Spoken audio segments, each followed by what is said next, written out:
반가워요, 여러분. 예뻐질 하루 뷰라미입니다. 오늘의 메이크업 시작해 볼게요. 먼저 스킨패드로 피부결을 정돈해 줄게요. 대부분 집에서 화장을 바로 하시니까 스킨패드는 무조건 사용 안 하셔도 되지만 바깥에서 묻혀온 먼지들이 있을 수도 있기 때문에 저는 항상 피부결 정리를 먼저 하고 메이크업을 진행하고 있어요. 파운데이션과 비비크림 7대3으로 섞어서 발라줄게요. 비비크림은 붉은 피부에 섞어서 사용해 주시면 톤 보정도 되고 발림성이나 유지력이 훨씬 좋아져요. 파운데이션 사용을 윗부분에만 먼저 사용하는 걸 궁금해 하시는 분들이 계신데요. 아이 메이크업 할 때 섀도우 가루가 밑으로 떨어지거나 손이 스치는 경우에 지저분해지는 경우가 생겨서 예전부터 아이 메이크업부터 먼저 진행하고 있어요.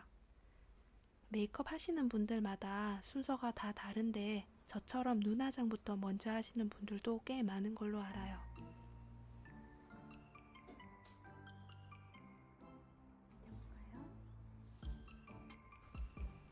오늘 모델분은 눈이 살짝 돌출되어 있고 쌍꺼풀이 조금 두껍기는 하지만 전체적으로 눈에 힘이 없어 보이는 느낌이 들더라고요. 이런 눈매가 졸려 보이고 피곤해 보이는 느낌이 들어요. 그래서 이번에 그 눈에 포인트를 주는 세미 스모키로 해보려고 합니다.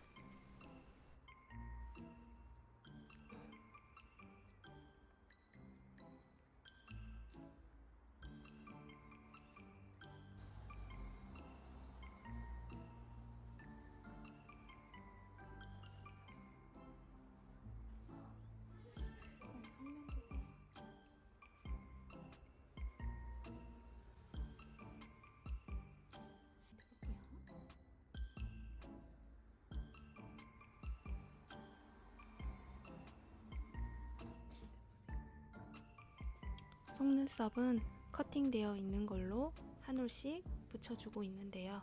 요거는 제가 지금 미리 커팅을 다 해놓은 거예요. 원래는 이게 통짜 속눈썹인데 제가 일일이 가닥으로 미리 작업을 다 해놨습니다. 샵에서 요즘에 좀 많이 쓰는 속눈썹이에요.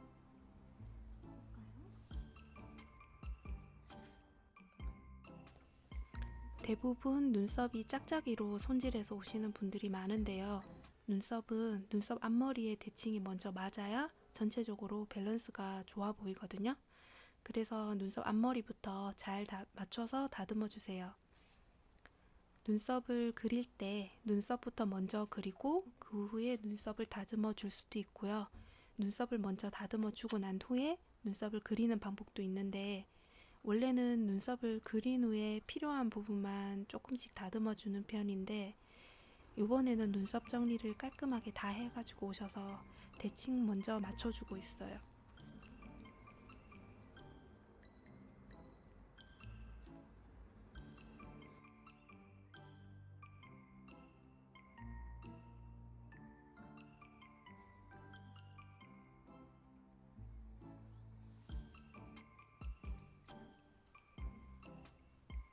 쌍꺼풀 라인을 새로 맞춰볼 건데요. 쌍꺼풀은 무조건 커 보이게 붙이는 것보다 눈을 뜨고 감을 때 기존의 쌍꺼풀 라인이 있는지 먼저 파악을 하시고 쌍꺼풀 라인이 보이는 곳에 붙여주는 것이 제일 자연스럽고 좋아요. 이 쌍꺼풀 라인이 전혀 없는 곳에 붙이면 라인이 나오지 않을 뿐만 아니라 예쁘게 잘 생기지도 않거든요. 아이섀도우의 컬러는 브라운색의 세미 스모키를 진행할 건데 붉은기가 많이 돌지 않도록 차곡차곡 컬러를 올려줄 거예요. 전체적으로 진한 느낌보다는 눈매 자체가 또렷해 보이도록 할 거거든요. 돌출된 눈이라서 눈두덩이에 펄감이 많이 돌지 않게 음영감만으로 마무리를 할 거예요. 앞서 말씀드렸듯이 모델분께서 중안부가 좀 긴 얼굴형이시더라고요. 그래서 언더 부분에 포인트를 좀 많이 줄 거예요. 애교살을 조금 더 도톰하고 입체적으로 보이게 메이크업을 할 겁니다.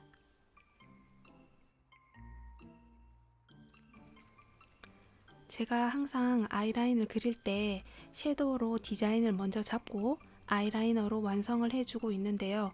이렇게 먼저 디자인을 잡고 그려보면 이 고객에게 잘 어울리는 눈매에 맞는 디자인을 파악을 할 수가 있어서 이렇게 진행을 하고 있어요.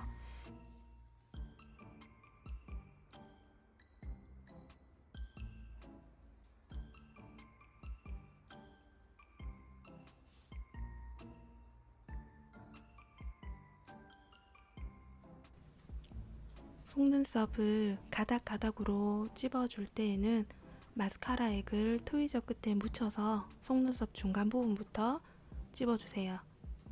요즘에 이렇게 가닥가닥으로 찝혀져 있는 속눈썹이 인기가 많잖아요.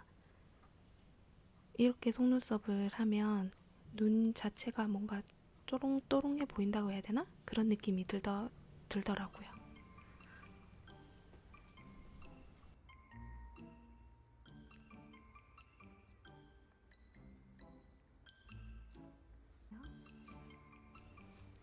오늘 모델분은 언더 애교살, 특히 중심 부분이 중요한 얼굴형이에요. 전체적으로 큰 얼굴은 아니지만 중안부에 여백을 채워주신다면 동안이면서 입체적으로 보이게 된답니다. 제가 1인 샵을 하다 보니까 시간이 제일 중요하더라고요. 그래서 시간을 조금 더 아끼려고 피부 화장이랑 눈 화장을 이렇게 왔다 갔다 번갈아 가면서 메이크업하는 버릇이 들긴 했는데요. 이렇게 부위별로 왔다 갔다 하면서 메이크업을 하다 보니까 더 좋은 점이 생겼어요. 피부 화장을 하고 피부에 흡수되는 시간이 꽤 중요하더라고요. 그리고 저는 마음만 먹으면 한 15분 안에도 풀 메이크업을 할 수 있을 만큼 엄청 빨리 할 수 있게 되었답니다.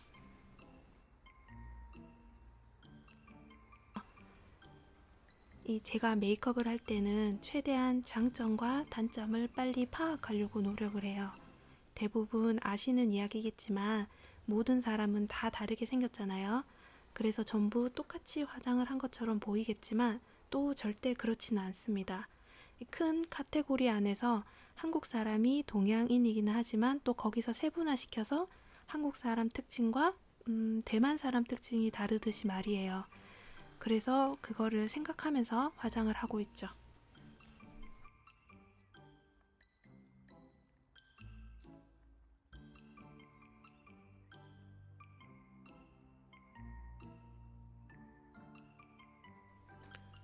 이번에는 아이라인 그려볼게요.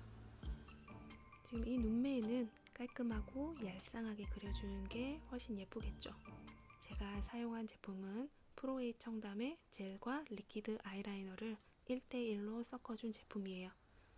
따로따로 바르시는 것보다 섞어서 그려주시면 훨씬 유지력이 좋아요.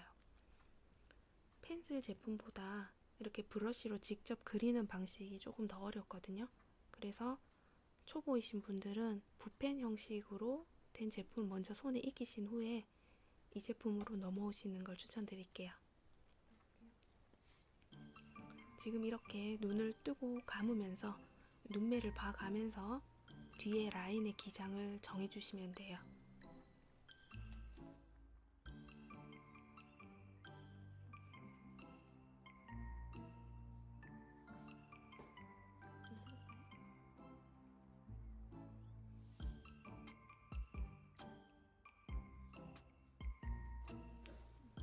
애교살 메이크업을 할 때 흔히들 언더 속눈썹을 빼먹는 경우가 있던데요. 언더에 마스카라를 한 것과 안 한 건 아주 차이가 크더라고요. 그래서 반드시 애교살 메이크업을 하실 때는 꼭 언더 속눈썹 챙겨주세요. 지금 확장된 뒷부분에는 따로 언더 속눈썹을 조금 더 붙여주었습니다.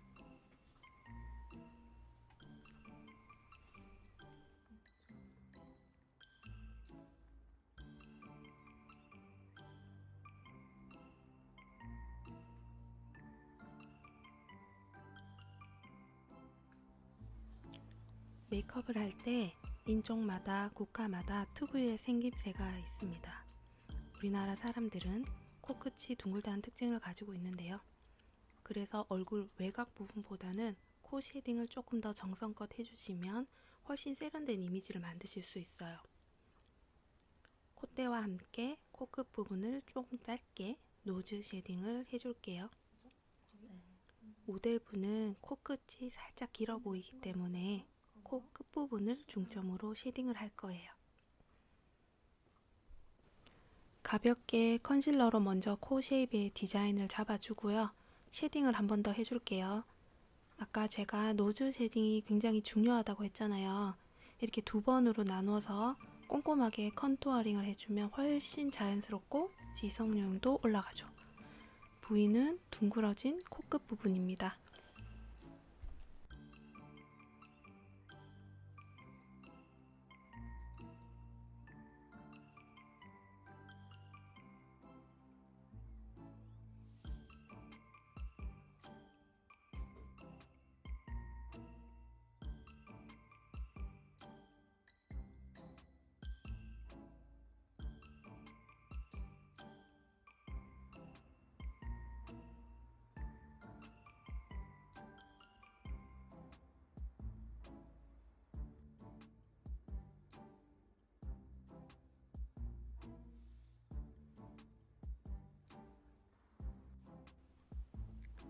입술은 컬러가 살짝 어두워서 파운데이션으로 전처리를 먼저 해주었고요.